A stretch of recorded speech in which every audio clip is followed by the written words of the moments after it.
everybody! It's Romania Black, and we are starting out the new year correctly with the Apothecary Diaries. Although season 2 is not here yet, we are going to be looking at the shorts, which is really, really exciting.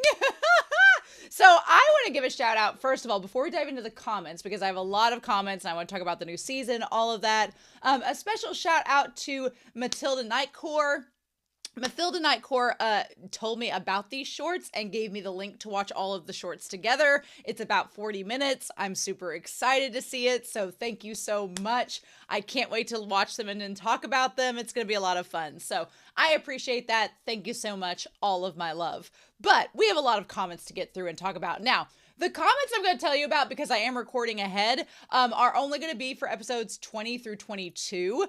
The comments for episodes 23 and 24, and possibly some from episode 22 with YouTube, I'm going to save all of those until we start season 2. So the opening and introduction for season 2 is going to be a long one, I'm sure. But I am still going to be answering your comments. The way I'm going to be doing it, I believe, is that I know the episodes are going to come out Friday or Saturday each week, but I'm going to be having them the following Wednesday on Patreon and the Wednesday after that for YouTube. And I know that seems like a long time between the episodes coming out and being released on YouTube. It is. You can join my Patreon for $5 a month and see them when they come out the following week. That's my shameless plug of the day. But I do have a lot of travel in the spring, a lot of traveling on the weekends. And so having them come out on Saturdays, it's just not feasible with my schedule with traveling, because I travel a lot with my speech team that I help coach in the spring. So it makes sense that I have time to get the episodes back up on Wednesdays the following week. Plus, it'll give you all a chance to watch the episodes, and then you can watch my reaction and discussion, and we can talk about them in real time. So they will still be coming out that following week after they air on Patreon, and then the week after that on YouTube. So it's not going to be too much of a wait, right? I am excited to watch week to week with you all. I don't get to do that a lot with series, so it's very exciting when it happens. So, and plus I'll just be getting done watching Blue Lock week to week, so it'll be nice to kind of insert another series doing that. And for it being Apothecary Diaries, how can I complain? So with that being said, I do have some comments from episodes 20 through 22 that I want to talk about with you all before we start in. With H Banana, with episode 21, they talked about how plum blossoms usually come in white or vibrant pink, but both have very different meanings. They're often the first tree to blossom after winter, and Google, or the search engines, are divided on the matter, but it is H Banana's understanding that pink flowers symbolize resilience, vigor of life, and purity, femininity, and thus fertility, which fits Pyron in episode 21 to a T. So I just love this series and how they use flowers and flora to kind of do symbolism and tie to the characters. It works so well. Malgum said for episode 20, you can also compare Suirei a bit to Irene Adler. And I was like, oh, I like that. I kept calling Suirei the Moriarty to MaoMao Sherlock, because Locken to me is Mycroft. But I like the idea of Suirei being Irene Adler, because Suirei has kind of had this gender nonconformity where they've played a male character, but they're also playing a female character. We're not exactly sure of their gender. They're very ambiguous. And that kind of fits Irene Adler. So I'm like, all right, nice. And plus, Irene Adler is someone who has intellectually bested Sherlock, so it fits well with MaoMao. Now, the question is, if Suirei is Irene Adler, then who is Moriarty? Who is Milverton? We may find that out in season 2. So, but thank you, Malgum. I really appreciate that. Now, Read the Best has a lengthy comment and stuff talking about tidbits from the novel for both episodes 20 and 21. So in episode 20, they said interesting tidbits is that Gaoshun is 37, y'all. I'm 36. Gaoshun's a year older than me, and he's a grandpapa. Okay, but they did note in the novel it said he was married at 16. And could move the coffin at episode 20 by himself when it requires 2 men. So he's pretty buff. Honestly, I do feel kind of sad in that regard. Like, I'm not sad if you're a teenage parent, like, and you chose that, and I know that back in ancient times, or, even 100 years ago, having a kid at 16 wasn't, out of the norm. I kind of feel sad for him, though, in a way, because I'm like, if I thought of modern times, I know a lot of 16-year-olds they don't need to be parents. So it's I mean, I guess if he loves his wife, good for him. But I kind of wonder the circumstance of him getting married at 16. Like, was that a forced marriage? Was it arranged? Did he elope? I mean, I guess depending on the circumstance, I would maybe not feel as bad for him. But it's just so crazy that it makes sense now why he's a grandfather if he married at 16. Makes a lot of sense, right? Also, it says that Locken was the one who sent the message to Jinshi that Suirei had died. Of course he did. There's also a reveal about Gaoshin and Jinshi's relationship in these chapters, but it doesn't come up in the season, so I'm not going to reveal it unless asked. Yes, thank you. If it doesn't come up this season, it may get revealed in season 2, so if it's not revealed then and it's a big thing, then we'll just let that go. We'll just let that be for now. We'll figure out if season 2 is going to give us that information or not. The Jinshi Gaoshin conversation also had Suiren in it as well. She was the one who told Jinshi not to hold his nose. I really like that because it kind of means that Suiren not only knows about Gaoshin and Jinshi not being eunuchs, but she's kind of in on it, which makes sense. She stays in their house. How could she not know? You know? Also, Jinshi does not like Lolan's decorating sense. Where's my diva off? Where Jinshi's like, this towel doesn't match that drape. What are you doing? I like that Lolan, she is to me a very antagonistic character and she's just being very aloof in this season. So I feel like she's just trying to throw everyone off. Maybe she's the Moriarty. Maybe she's the Milverton. We'll have to see. But apparently, according to the novel, the Emperor has a hard time getting in the mood with Lolan. Can't imagine why. She's throwing all these mixed signals. And the Emperor's mother was so young when he was born that she couldn't deliver him and was given a C-section. And it was uncertain if she would live through it. She's also the mother of the Emperor's brother, which is the one that Jinshi gets swapped with. So that to me gave a lot of context because if she was really young, again, not the Emperor's mom, but the Emperor's grandmother is the one that I feel like we're always comparing to Jishi, that she seems kind of like ruthless. And so the Emperor's mom is not like that. She's the one that's still alive. But her getting married super young gives off very, it gives off very Li Shu vibes. And so I wonder if that is one of the reasons why the Emperor doesn't mess with Li Shu, because he knows what his mom went through, and plus he's not a creep. So there's that. But also, I feel like it's also important to note that because she had a C-section when she had the Emperor, she didn't have a C-section when she had Jinshi's uncle, aka the one that we think was swapped with Jinshi that died. So, but that also to me signals why Loman was brought in and taken away from Aduo, because they were like, hey, the Empress is having this baby. She had to have a C-section last time. She could have a lot of trouble having this kid. You need to go see her now. Because I kind of wondered, like, they just drug him away from Aduo, and I was like, could he not wait until he helped her deliver him? But if they were worried about the Empress having a hard time having the baby, that explains why. And then, we find out what happens anyway. So imagine that. But I thought that was really interesting to point out, Rhett. And then in episode 21, Rhett says in the novel, this is the episode with Lee Haku and the contract. In the novel, the entire cleaning thing came about because MaoMao was bored. She was bored because no one would let her do anything because of her injured leg, so she went and bullied the doctor. So that scene with them. The humidity rising was bad because it could ruin the medicine, and it goes into more detail on the cleaning. Evidently, the doctor is a bit of a slob, and he had rotting herbs in the drawers.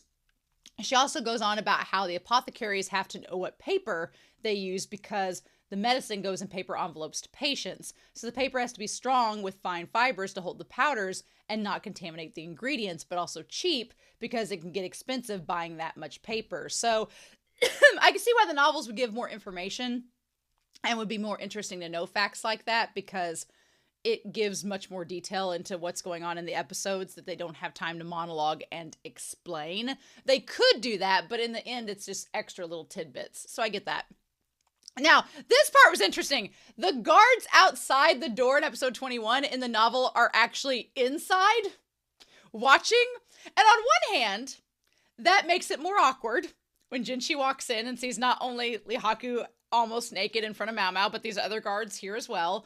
But it also, to me, would kind of de-escalate the situation in my mind. If I was Jinshi and I walked in and saw MaoMao having Lihaku strip, but there are two male guards right beside her, I'd be like, oh, is this some kind of, like, why are we doing this? I would be less jealous and less angry about it, knowing there are two other adults in the room, because it doesn't seem as intimate as MaoMao and Lihaku by themselves. So that's just my take on it. That's how I would feel in Jinshi's position, but that's interesting. But Rhett says that my favorite part in this section of the novel is Gao Shun's reactions during the MaoMao and Jinshi conversation. It's not conveyed in the anime at all, but it's hilarious in the novel, and it's a running gag throughout the scene. It starts with, quote-unquote, Gao Shun stood with his hands together and the impassive expression of a monk contemplating emptiness. 2, quote, Gao Shun meanwhile seemed to be advancing from the contemplation of emptiness to the realization of liberation. But by the end of the scene, it's, quote, Gao Shun pressed his forehead against a wall. Gao Shun wants to be a matchmaker. He wants Jinshi and MaoMao to get together, but they are both bakas, and he's like, oh my god. He's like, stop. He's like, why couldn't you just get married like I was forced to get married, and then we wouldn't have this problem? So, the only thing in episode 21 that is different from the Jinshi and Lihaku scene is that they were actually in Locken's garden at the time. Lihaku went to deliver the letter, and Jinshi's like, hey, let's go sit in Locken's garden to have the conversation. Like, the gall, the gumption, the audacity. The scene is also from Lihaku's point of view, and he has a thought that was basically that he didn't like cats, but he preferred dogs who go hunting with him, which would work well because MaoMao described Pyron as a sexual hunter. So that also makes sense that you have, I love the idea of Lihaku and Pyron as the pairing of the dog and the hunter. I love that. And then him saying he doesn't like cats is like he doesn't like MaoMao. So, haha. Another tidbit of the novel that is interesting is that the first core, the episodes were practically one per chapter. I think there was an episode that covered a bit more than a chapter, but in the second core, it's about 2 chapters per episode, and episode 21 is 3 chapters. And that kind of makes sense. I feel like, I know that seems like they might be rushing content, but the episodes have not felt rushed at all, actually. And, you know, when you start out a story, every little detail counts when you're building the characters and the world building. So I can understand the first core having each chapter be an episode. But then the second core, your pacing picks up and everything. And if they left little details about like the medicine and paper and stuff out, that's fine. But I feel like the pacing in the second half, I have no complaints about it. I really have loved the second half. So as long as they're not leaving out any like major life-altering scenes, then I think so far the stuff that's been left out is fun. It's reason to go read the light novels, but it's not like end of the world, oh, I wish they'd animated that, you know? And then Icy says that blue roses have different meanings across different cultures in episode 22. In Japan, they mean secrecy and making the impossible possible. In China, they can represent unrequited or unattainable love, amongst other things. Well, I think that episodes 23 and 24 in conjunction with episode 22 are so good because they kind of talk about all of that. They talk about unrequited and unattainable love between Locken and Fengshen. They talk about secrecy and making the impossible possible through Locken and Fengshen. So I really love that the episode and the creator kind of combined the Japanese and Chinese meanings together, especially because your story is incorporating Japanese and Chinese elements. So I thought that was really, really cool. They also said that balsam can mean ardent love and impatience, which ties perfectly to Fengshen. And then wood sorrel can mean prosperity or good luck, which I believe ties perfectly to MaoMao for reasons that I want to talk about with these next 2 commenters. So the last commenters I have are from Kelvin486 and Anime Annie, and both of them disagree about things. So Kelvin says that regarding the confusion about the emperor having more children, the commenter saying that, from a previous episode, forgot one key part of the conversation from episode 1. Now, Anime Annie says that they don't remember this happening, and so I may have to go back before season 2 and recheck episode 1 just to see if this is a thing. But Xiaolon, discussing the curse with MaoMao, said the death of all the heirs born in the rear palace. All 3 of the emperor's children born so far grew weak and passed away. Now, Anime Annie says there wasn't a mention of this. I'm going to go back and check. But, so the emperor, not only Li Hua's baby has died, but the emperor's had babies with other concubines, but they all died due to the white powder before MaoMao entered the palace. So again, if we're talking about MaoMao being good luck, then it's good luck she came to the rear palace to save Gyokyo's daughter, even though the other 3 babies had died. So we don't know exactly if the other two babies along with Li Hua's were male and they were heirs and they died too, but they still died apparently. So thank you, Kelvin. I'm going to definitely double check episode 1 before starting season 2. But the point is, and Anime Annie kind of talks about this, even if Jinshi was the current emperor's brother or son, legitimately or illegitimately, he is currently the only living male heir for the current emperor's family and was the spare from the previous emperor's family tree. So Jinshi's a spare either way, and Jinshi doesn't like being the spare, and so he's like, I need to have another male out here so that I can get off the hook. And I can go marry MaoMao and have my nice life. I need to find another male heir so we don't have to worry about this. So hopefully Gyokyu, hopefully you're having a boy. If not, we're back at square one in Jinshi's plan. Not that your daughters aren't worth it, though. And then Anime Annie says for episode 21, it was previously mentioned that Loman was able to travel abroad to learn medicine, which links to why MaoMao is aware that there is a possibility and not just a fantasy, as the pharmacist puts it, about the immortality drug. Interesting. Or the drug that puts people to sleep, like in Suirei's case. Right, the immortality drug is MaoMao's like, wait, what? But the drug that allowed Suirei to kind of be in a coma, she knows that from Loman. Also interesting that Loman traveled abroad and Locken traveled abroad. The connections between those two, that's so interesting to me. So Jinshi and Gaoshun are medicating themselves, or I hadn't thought of it this way. You could describe it as poisoning themselves, as medicines could be considered poisons, especially if being taken unnecessarily in order to appear as eunuchs. And I thought this was interesting. Anime Annie says, for the medicine they're taking, honestly, my first thought was the inhumane treatment that used to be given to homosexual men in the UK after being convicted of homosexual acts. It was a hormone treatment that is effectively chemical castration. For it, though, there was a whole host of other side effects, including but not limited to depression, infertility, anemia, and enlargement of breasts. I think what Gaoshun and Jinshi are taking is a much safer drug, but it is still a form of chemical castration. Now, in Gaoshun's case, Gaoshun mentioned he's like, I don't care. I got kids. They've got kids. If I get chemically castrated, who cares? But in Jinshi's case, that is something where he could get to where he's not fertile. He's infertile. He's sterile, basically. That's basically, if he keeps taking the drug, it could make him sterile. Now, honestly, and this is going to sound mean, but I mean this in the best way, I kind of am okay if Jinshi's sterile. And I know a lot of people have like the kid AUs and like him and MaoMao having a child and all of this, but hear me out. I feel like MaoMao has such a kind of bleak outlook on love, and MaoMao doesn't want to be a mother. Like, that may change, but I kind of got the impression when she was, hanging out with Gyokyo's daughter, she was like, oh, well, these kids aren't that bad. So maybe, I feel like MaoMao believes she has no maternal instinct because she, like, views love from how her mother had her and the incidents that happened with her mom and then Locken, obviously. So for MaoMao right now, I feel like she, one, doesn't want any kids because she doesn't feel like she has any of that inside of her. She believes she left that in the womb.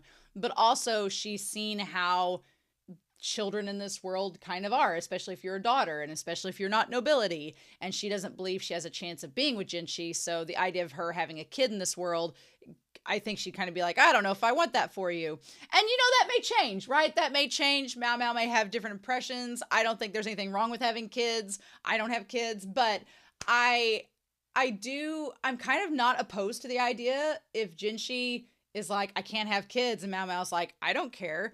And just because you can't have kids doesn't mean you can't have sex. So I was like, I feel like if the two of them ended up just being a couple and having all their apothecary adventures and going out and doing crazy stuff and shenanigans and having fun on the side, I don't think there's anything wrong with that without the worry of there being a kid involved. I think that's fine. And as we've seen from the story of Sun Yaoting, you can always adopt a child if you want to. So I'm not opposed to it, honestly, if I'm being real. So, but yeah, those are my comments. I've talked for nearly 20 minutes. We need to watch these shorts, but I am so excited. Thank you again, Matilda Nightcore, for getting this for us to watch. But I've watched Modazushi Q, which are like a little chibi series, and I've watched Bungo Stray Dogs 1, which is a little chibi series. So I've watched chibi series for other shows on the channel, and they're usually adorable, even if it's Attack on Titan Junior High. But I am excited to see this one, y'all. So we're gonna look at MaoMao no Hitorigoto, which seems like the little shorts. And we're going to do that here in 3, 2, 1, and let's a go.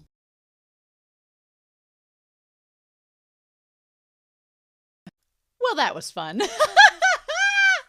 These were so cute. Oh my gosh. Sometimes when you watch compilation of chibi series, it can be slightly like overwhelming because it's like more of the same and there's not like a linear focus. So it can be exhausting watching sometimes when there's like a compilation like this. But this was actually really interesting, not only because it just focused on Jinshi and MaoMao, which I love them as a pair. So anything that just has Jinshi and MaoMao focus, always here for it, but also because we got like the little trivia with MaoMao that kind of like gave extra context to the episodes, which was super cool. I wasn't expecting that, so I hope they do this for season 2. I will gladly at the end of season 2 watch one of these to see them. I think that would be amazing. But okay, some standouts. I thought it was really cool to go back through the first couple episodes. This almost felt like a recap. It felt like a recap almost because I'd forgotten some of the things that happened early on in the season. I was like, oh yeah. But also to see MaoMao and Jinshi's relationship as it has grown. Because at the beginning, I forgot how much she one, thought that Jinshi didn't do anything. And that he was just loafing around being beautiful, which also, MaoMao, girl. You know Jinshi is beautiful. And MaoMao might have a little bit of a praise kink, maybe, based on these, but she doesn't want to let him know because he was like, I forgive you, you did so well. And she was like, I don't want to admit that I like that. I'm like, sure you do. So maybe she does, who knows, but I love that her opinion of Jinshi has changed based on what she's found out about him as the story has gone. I think that that's really super cute, and I love that about their relationship, so good for them. But I thought that was really nice. I love just Jinshi's little hopping throughout the animation and him being like, and we got to hear him laugh and be like, oh, I was like, oh, Jinshi's voice actor is just absolutely wonderful. I love that he's like, why would someone make their skin whiter? And she's like, well, you're a paragon of excellence in terms of physical appeal. So I'm like, girl. Also Jinshi's, Jinshi being jealous of Lee Haku and MaoMao just being like, come on. The worst part is MaoMao's like, let's not have this miscommunication about Lee Haku. We're just friends. But then MaoMao goes to a completely different realm with miscommunication. And I'm like, girl, what are we? But yeah. And Jinshi calling her the apothecary the entire time. And her talking about the side effects of the chocolate and everything, which he's trying to pass as a eunuch. So she's like, I wish there'd be just one small speck of drawback on his flawless form. I'm like, girl, come on. Also, I had forgotten that she thought he was the Emperor's lover. I was like, oh, no. Not only is he not only is he doubling as Jinshi and the Emperor's brother, but he's technically the Emperor's son. So I was like, oh no, absolutely not. I'm like, girl, I can't wait till because she's gonna have to eventually find out about Jinshi and Gaoshun. She's gonna have to eventually find out. I don't know if it's gonna be season 2. I don't know if it's gonna be then, but I'm like, girl, I think she has suspicions, but again, they're not founded. So she pushes them out of her mind. And I think eventually she is going to have to find out. And her reaction, I cannot wait. She'll probably be like, not my problem. I'm not going to focus on it. And it'll be like, but yeah, I love that Jinshi, he loves when she glares at him and glowers at him. But then there's part of you that's like thinking, does he like that about her because he's used to women fawning over him? And MaoMao's like the first genuine person that gives him a reaction that's like holds him accountable and brings it to his face, and he respects that and admires it and is kind of, is it that all these women fawn over him and MaoMao's the only one that doesn't, so it's refreshing to him? Or is it 2, the fact that MaoMao, that he has like a kink kink with him liking being like scolded and glared at, and that's like a thing that he likes? Or is it also the fact that because he's trying to like hold in sexual desire, that like this helps him be able to hold away that desire? Is it a combination of all three? Because then when he sees her give him the like welcome home face, he's like, I can't look at that again. That's going to ruin everything. The potatoes aren't going to be able to hold that emotion back. So does that just help him be able to hold it back? That's so interesting. And it could be all the above, right? It could be all of the above. I do love the trivia and how MaoMao talks about the different plants. This was a very good, this felt like I'm watching Dungeon Meshi, Delicious in Dungeon at the same time as I'm watching this show. And this series, it's like Dungeon Meshi is like, you can eat that. And this series is like, you should not eat that. So I feel like they both do opposite things. Dungeon Meshi is like, sure, you can make this and eat it. Try it at home. And this series is like, nope, don't try this at home. You might get lead poisoning and die. So I do love that I'm watching two series that handle that from the opposite angles, which is great.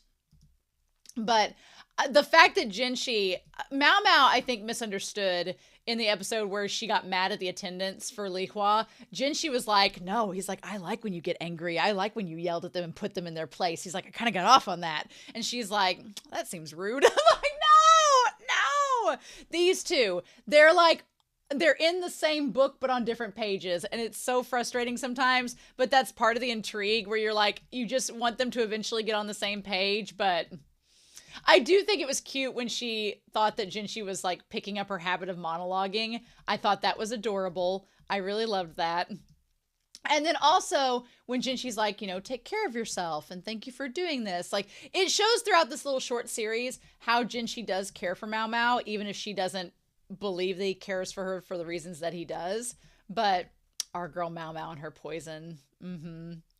She's like, this is my first poison in the inner palace. I have to remember it. So then Jinshi sees the three pins and of course misunderstands and thinks that she's writing a letter to someone. And now in this case, I do think that, normally jealousy in romantic tropes can be annoying, but in Jinshi's case, I think it's kind of cute because one, the series makes it come full circle where Jinshi realizes that Lee Haku likes Pyron and then he's totally okay with it. But Jinshi also is just one of those people that you love to poke the button at, you love to poke fun at because he can take it, but his reactions are just so hilarious that I had a friend in high school that was just like Jinshi, where she would get like mad about the craziest things and she'd be like, why did her reaction be so dramatic? But then she'd be over it and fine. So Jinshi strikes me as the same way, right? Also, the fact that MaoMao tried to give him a stimulant, like a 5-hour energy, and he just passed out because he drank it all at once, which it might have had an effect with the medicine he was taking for being a eunuch. So who knows? Who knows? So yeah, I just love that MaoMao is not here for an interrogation. She's like, I'm not having a rendezvous with Lee Haku. It's totally fine. Why is he so insistent? But yeah. MaoMao does love her booze, though. And then I like that we tied back to the one plant where it was the plant that was at the end of episode 13, I think, where she was talking about, what was it called? Yes, the Nandina. And it's a poison that can cause paralysis, but if you use it properly, it can also, has bacterial and cough suppressant effects. So it's one of those things where it's something that it could be poisonous, but it could also be beneficial. And that literally is the expression and representation of MaoMao and Jinshi's relationship. On paper, it could totally be poisonous and not work, but it could also be really beneficial. So it's like, it just depends on the two of these bakas. And I would be like Gaoshun. I'd be highly worried the whole time. So yeah, also her calling him when he's like, it's quite refreshing how overly rude you're being. Again, Jinshi is used to everybody treating him like, walking on eggshells or treating him like he's perfect. So of course for Jinshi, MaoMao being rude to him is like kind of refreshing. He's like, oh, you're actually being honest with me and nice with me and I find it interesting. But also I love that she calls him honey pervert. I would say to keep calling him that, but I think by the time episode 19 happens, we kind of change. She changes her perspective about Jinshi just as much as we do, right? Which is nice. But yeah, so where was the part I wanted to get at? I think that a lot of this, there was the secret where Jinshi doesn't want to talk about who he was drinking with, just like she doesn't want to talk about who she was drinking with. I kind of like that little short because it gives a little mystery to Jinshi and also tells us, the audience, that there's stuff about Jinshi we don't exactly know. Now that we know that the Ox Bezor was kind of just a ploy and wasn't exactly real, I can see why Jinshi was like, oh crap, in this short, like, it's not really there. So she's doing all of this for the Ox Bezor and she's not going to get it. The pheromone short, though? Girl, the pheromone short, where she was talking about Jinshi's pheromones. Because here's the thing, she likens him to an insect. And Jinshi has noticed that. And then she's also talking about insects emitting pheromones. She is inadvertently talking about her sexual attraction to Jinshi and how it's a waste that we're not bottling up his potential. And I'm like, girl, you are 2 steps away from saying you are sexually attracted to Jinshi and you don't want to say it. And Jinshi just doesn't get the metaphor and what it's referring to. Girl, I just, and he just doesn't understand.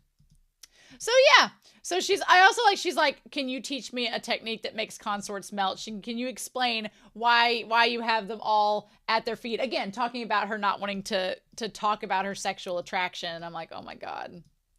Anyway, so then we have the short that is the seaweed short. And they talk about soaking the seaweed in the lime water and then relating it to the case. And poor Jinshi is just exhausted from all the stuff he's had to work with.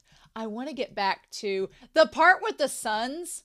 I did like the ending of that short where she said that fathers can be quite difficult. I know in the short she's talking about the father of the 3 sons, but it's so funny because in a meta context, she's also talking about Locken, and maybe she realizes it as she's saying it, but we, the audience, don't fully realize it because at this point in the series, we didn't know that Locken was her dad, so we didn't have confirmation of it anyway. So that was a nice little tie-in. I love these shorts because they're giving like little hints along the way. And then the delusion one, where she's like, I had to go with him and dress him as a commoner. And she's like, it was extremely unpleasant, him being nice to me. Because, yeah, he's like, all right, miss. And he's so excited. She's like, that was unpleasant. And then there is a point where she's like, why would he want to know how to lower the value of a courtesan? And she gets kind of mad at that moment, like, surely he wouldn't be trying to buy out a courtesan. Surely not. And she's like, but did the aphrodisiac not work? Like, I thought he was the emperor's lover. I'm like, girl, you know better than that. You know, I'm glad that she rids that of her mind in the short, right? So then we have Locken and the herbs, and I really wanted to see a chibi sweet ray, but then I realized that this is just going to be MaoMao and Jinshi, but that's fine. That's okay. We can work with that. And so the one that got me after the Ox Bezor, where he was like, oh my God, I can't. And she talked about the Ox Bezor having all these properties. Obviously, the properties, some of them aren't real, but I would expect Mao to be a little bit more realistic. But again, it's all conjecture. And, you know, she can't help her curiosity of knowing if it's possible or not. I do find it interesting that MaoMao is kind of obsessed with the idea of an immortality drug. I figured in the season it was tied to her mom and wanting to like help cure her, but that is interesting. I mean, I guess that's the scientist in her as an apothecary of wanting to discover these drugs that could possibly have effects like that. It's possible. I think that's interesting though, especially for her who seems so realistic. And then when we compare that to Jinshi's talk about the rumors about her at the end being a sorcerer. Interesting indeed. So my favorite of all of these shorts is the short where Suiren sent MaoMao to get the drugs that let Gaoshun and Jinshi hide their erections. I'm like, Suiren, are you trying to matchmake? Suiren, are you trying to get MaoMao to be like, to figure it out? Is Suiren trying to like fast track this to MaoMao figuring out that Jinshi and Gaoshun aren't eunuchs? I'm like, girl, you could get MaoMao in a lot of trouble. I love Jinshi just being like, oh my God. So then here's the thing. MaoMao talks about finding the potato flower. Some effects of the potato flower include regulating the intestine, preventing irritations, improving skin, and removing spots and wrinkles. And some could also prevent aging. So MaoMao at first is like, oh, Jinshi is getting all this potato flour as his self-care routine to help his face look flawless. She's like, oh yes, Jinshi's working in secret to keep himself looking youthful. She's like, there is a crack in the veneer. He isn't perfect. He is doing self-care regimens. It's like when you learn a celebrity's makeup routine and skincare routine, you're like, you're not perfect. You're just doing all this other stuff. So that's what MaoMao thinks. Jinshi thinks that she's figured out that the medicine he's taking is keeping him from having erections. And so, of course, he freaks out being like, has she figured things out? Oh my God, is that why she's laughing? I love that. I love there's like a red siren flashing behind Jinshi where it's just a siren going off. He's like, wee-oo, wee-oo. Did she guess the effects of the medicine? And he's like, yeah, that. Uh-huh. And she's like, okay, well, I'm going to leave. And she's like, thinking about it, there was a foreign potato capable of controlling the sexual drive of a man. And she's like, okay, let's leave. He's like, I gotta go. So I looked it up. And what's interesting is that potatoes actually, there was one thing that was like saying that like carbs could affect your libido. And I'm like, okay, sure. But I saw kind of two different things. The only thing I could find about a potato inhibiting sexual drive is that there's supposedly African wild potatoes can cause sexual side effects such as decreased interest in sex or trouble getting an erection. Now, other side effects could include nausea, indigestion, gas, diarrhea, constipation, decreased production of blood cells, and irregular heartbeat. So I don't know if you should be on that long term. But it could also decrease sex interest and trouble getting an erection. So that could be the foreign potato that she talks about. But conversely, there was an article released in 2020 from the International Journal of Andrology, in case if you're curious. The title of it got me intrigued to read the abstract. And the title is Effects of Potato Peel Extract on Semen Quality, Sex Hormones, and Immunity of Rabbit Bucks Under Intense Breeding System. I'm not here to advocate for experimenting on animals at all. This seems like something that would be in a Modazushi fan fiction. But the abstract talks about how this study examined the utilization of potato peel extracts derived from potato processing as a possible antioxidant and for enhancing immunity and semen quality. And so they said 24 V-line rabbit bucks 10 months old, which is around the time they're sexually active. Rabbits get sexually active real early. Were randomly assigned to 3 homogeneous treatments. Again, I'm not advocating for testing on animals. I'm not for this, but this happened 4 years ago, so there's nothing I can do about it now. But basically, it was talking about for 4 months, they had this potato peel extract, which granted, potato peel extract's not a chemical, so it's not like a technical thing. They were just saying like, do potato peels make rabbits more sexually active? And then they tested their sperm. Do with that what you will. But they did say that it said the results suggest that the use of potato peel extracts could prevent the accumulation of oxidation products that could have a beneficial impact on sperm concentration. The extract lowered the percentage of dead spermatozoa by reducing the intensity of the oxidation process, and a low dose was more effective than a high dose. So again, that talks about how if you're just having some potato peels, it could increase your sperm count and make, your sperm more sexually viable. But that also kind of suggests that the more potato peel extracts you're eating, it could have an adverse effect and do the opposite.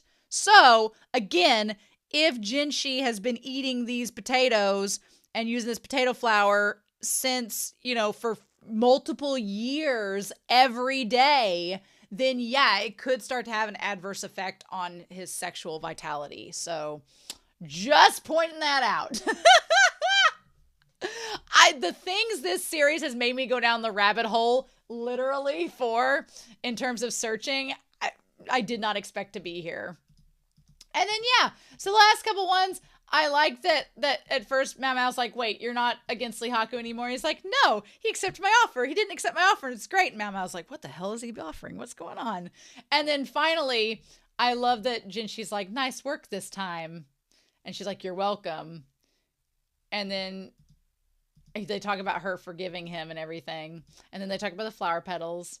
And then Jinshi goes, I want to see a white sunflower and a rose and a lily coming from the same stem. And MaoMao's like, did you? And he's like, hey, don't force your leg too much. And she's like, do you know how much I worked myself to death for these blue roses? And now you want to keep going? Excuse me, sir. But there's another part of me that's like, I want AU fan fiction of Jinshi and MaoMao running a greenhouse and him getting all into the herbology and all into the flora and the floristry and like helping her do these crazy things. Like I kind of want, not in fan fiction, but in the actual show, for Jinshi to get more involved in the mysteries and kind of like become as obsessed with solving the crime as she is. I do kind of like the balance they have right now where he's like on one end of the spectrum and she's on the other, and he can kind of like anchor MaoMao when she gets too extreme. But on the other end, I kind of want him to get caught up in the mystery as well. I kind of want that too. So maybe season 2, we will get that. Maybe season 2, we shall get that, right? We can only hope. I did think it was interesting that she described the balsam, meaning don't touch me and short-tempered, kind of seems to relate to function, but also MaoMao getting that from her mom. Like MaoMao's like, I'm not into this. And also MaoMao doesn't have a short temper, but MaoMao can be quick to assume things. And then she's like, oh, wait, never mind. I'm not going to think about it and do that. But she also does not, when she's like a cat, she's like, get away from me. But then wood sorrel symbolizing joy and a mom's kindness is interesting as well, right? But I think that relates to MaoMao just being a nice person and wanting to help someone, even if it's slightly for personal gain. So yeah.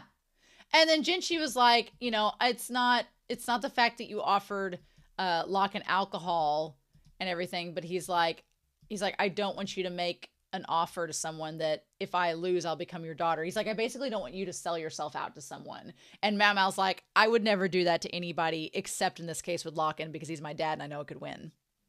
So, but that just shows that Jinshi cares for her, which is super sweet, right? And then the final one is that Jinshi talks about all the rumors going around MaoMao, where a certain lady in waiting, she passes her days quietly, not standing out, but she has a mysterious power and she's no doubt a sorcerer. And talking about how she can heal dying imperial heirs. She can, and the high-ranking concubine. She can be capable of swallowing a ferocious poison with an elegant smile from the garden party. She can make flowers that don't exist blossom. I'm like, Jinshi, how'd you not notice this is MaoMao? And then her dancing on the rooftops. I like the idea of her communicating with the dead by dancing. That legit seems like something MaoMao would do, but I just love the idea that Jinshi in the shorts thinks that she's this sorcerer. She's this magician. And I'm like, and MaoMao's like, no, I'm just an apothecary. These were so cute. I loved these 2 pieces. I thought they were wonderful. I legit cannot wait for season 2, y'all. Now, next week, I know, next week there will not be Apothecary Diaries. I have another extra on the channel that I'm going to put in its place because I've been wanting to do it for a little while. So I'm going to be doing that next week. It'll be there instead. But then the following week, I will have looked at everyone's comments from season 1. We'll have a big old intro to talk about the rest of the comments. And then we will start season 2. And I cannot wait to watch week to week with y'all. So if you're not on Patreon and you want to see episode 1, I think it'll be on the 15th, maybe. I think that's going to be the day that it comes out. Let me check my calendar real quick. Yeah, it's going to be the 15th is going to be when it comes out on Patreon. So if you've not joined Patreon, it's just $5 for the month. You get it a week earlier than everybody else. That's my shameless plug. But otherwise, I hope to see you all with episode 1 of season 2. I cannot wait. Anyway, I hope y'all have a wonderful week. Please stay safe, take care, and yes, I'll be back in 2 short weeks. It will go by so fast to see season 2, episode 1 of the Apothecary Diaries. So excited! I'll see you all then.